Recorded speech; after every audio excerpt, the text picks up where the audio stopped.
C'est dans la salle communale du Petit Lancy, fraîchement rénovée, que la 13e édition des Livres à Lancy a pris ses quartiers samedi 5 novembre.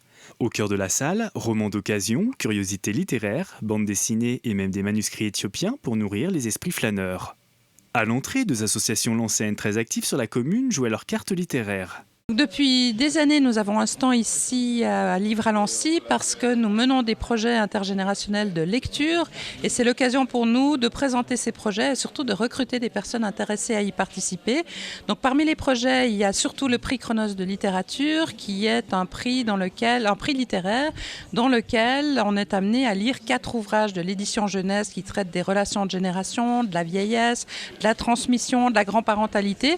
Et l'originalité que nous avons ici à Lancy et que ces livres sont lus par des classes. Il y a tous les établissements de la commune qui y participent, mais on demande aussi à des aînés de lire les mêmes ouvrages et ensuite d'en discuter à raison d'une séance par livre. Je fais partie de l'association Lancy d'autrefois et en tant que personnel de l'association, bénévole, je présente un petit peu tout ce qui a été produit par l'association. C'est-à-dire, il y a 4 livres qui sont sortis depuis 2007. Et cette année, le scoop, c'est le coffret. Un coffret, justement, qui réunit les 4 livres ensemble, numérotés et très agréable à offrir pour Noël. Littérature de voyage et Nicolas Bouvier, c'est autour de cette thématique toute genevoise que la 13e édition a été pensée, du concours littéraire à la table ronde qui réunissait entre autres la jeune auteure Haute-Seigne et Eliane Bouvier, épouse de l'écrivain voyageur lancéen Nicolas Bouvier. J'étais contente parce que j'ai pu dire des tas de choses qu'on ne dit pas forcément n'importe comment, je veux dire, mais avec Patrick Ferlat, c'est un vrai plaisir parce qu'il pose les bonnes questions.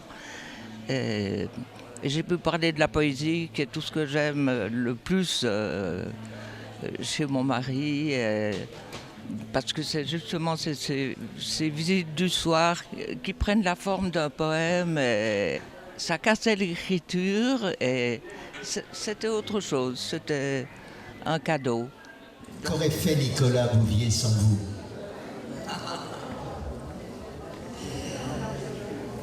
Question difficile, qui paraît très prétentieuse, mais je pense qu'il n'y aurait pas eu l'usage du monde. Je lui ai dit, ou tu repars et tu n'écriras pas, ou tu restes et tu écriras.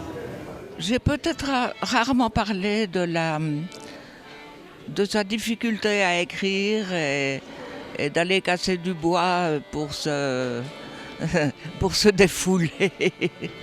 Pour accompagner les rêveries littéraires, des uns, des unes et des autres, la musique tzigano-orientale du groupe Gibson 5 a fait le reste.